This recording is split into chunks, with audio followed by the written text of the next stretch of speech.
മാളികയിൽ കാത്തിരിക്കുവാനും പരിശുദ്ധാത്മാവിനെ നിങ്ങൾക്കായി അയക്കുമെന്നും കൽപ്പിച്ച ദൈവമേ, സ്വർഗീയനാഥ, ഈ കാത്തിരിപ്പിൻ്റെ നാളിൽ പെന്തിക്കോസ്തി പെരുന്നാളിനായി ഒരുങ്ങുന്ന ഞങ്ങളെ ഓരോരുത്തരെയും അവിടുന്ന് അനുഗ്രഹിക്കണമേ.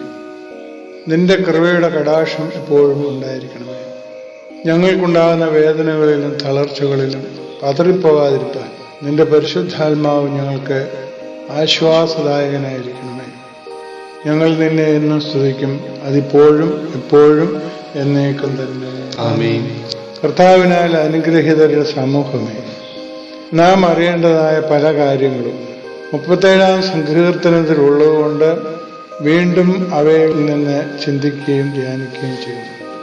ഇന്ന് നമ്മുടെ ചിന്തയിലേക്ക് വരേണ്ടത് 4-ാം വാക്യം, യഹോവയിൽ തന്നെ രസിച്ചുകൊള്ളുക, അവൻ നിന്റെ ഹൃദയത്തിലെ ആഗ്രഹങ്ങൾ നിനക്ക് തരും.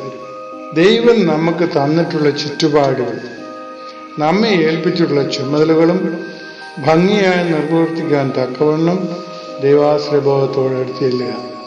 ഒരിക്കൽ ഒരു വിദേശി ഒരാലയ നിർമ്മാണത്തിനോട് ബന്ധപ്പെട്ടിരിക്കുന്ന കല്ലുകൊത്തി മനോഹരമായ ശില്പങ്ങൾ പണിതുകൊണ്ടിരിക്കുന്ന 2 പേരെ കാണുകയുണ്ടായി.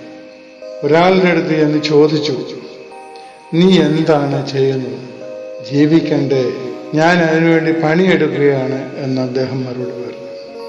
മറ്റേ ആളോട് ചോദിച്ചപ്പോൾ അങ്ങേര് പറഞ്ഞു, ഇവിടെ ഒരു മനോഹരമായ സൗന്ദര്യമുള്ള ഒരു ആരാധനാലയം പണിയാണ്, അതിലേക്ക് ഞാൻ കല്ലുകൾ കൊത്തുകയാണ്, മനോഹരമായ സൃഷ്ടികളെ ഞാൻ കൊത്തി ഉണ്ടാക്കുകയാണ് അതിലേക്ക് എന്ന് പറഞ്ഞു. ഇവർ 2 പേരും തമ്മിലുള്ള വ്യത്യാസം നമുക്ക് അവരുടെ പ്രതികരണത്തിൽ മനസ്സിലാക്കുവാനായിട്ട് കഴിയും. നമ്മെ ഏൽപ്പിച്ചിട്ടുള്ള ചുമതല ഭംഗിയായി നിർവഹിക്കുവാൻ നമുക്ക് കഴിയേണ്ടത് അത്യാവശ്യമാണ്.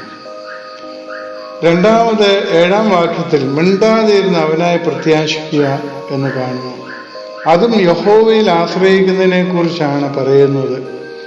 ആഗ്രഹം സാധിക്കുവോളും അവൻ അത് നിർവഹിക്കുവോളും അവനായി പ്രത്യാശിക്കുന്നതിന് വളരെ ക്ഷമയും സഹനശക്തിയും നമുക്ക് ആവശ്യമാണ്.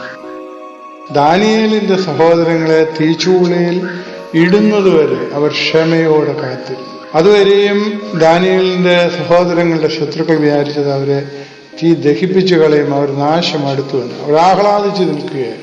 പക്ഷേ കണ്ട കാഴ്ച കൊണ്ടുപോയവർ ചൂടേറ്റു വാങ്ങിയെങ്കിലും തീയിൽ വീണ 3 സഹോദരങ്ങളുടെ കൂടെ പനിമൻ തെളിച്ചുകൊണ്ട് ഒരാളുണ്ടായിരുന്നു.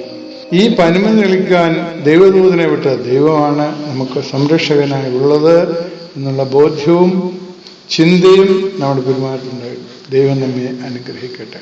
നമുക്ക് പ്രാർത്ഥിക്കാം. ദൈവമേ, ശത്രുക്കളുടെ ഉയർച്ചയിൽ തളർന്നു പോകുന്നവരാകരുത് ഞങ്ങൾ. അവർക്ക് വേണ്ടി പ്രാർത്ഥിക്കുന്നവരായിരിക്കണം. അവരെ ഓർത്ത മനസ്സവും കെടുത്തുന്നവരാകരുത്.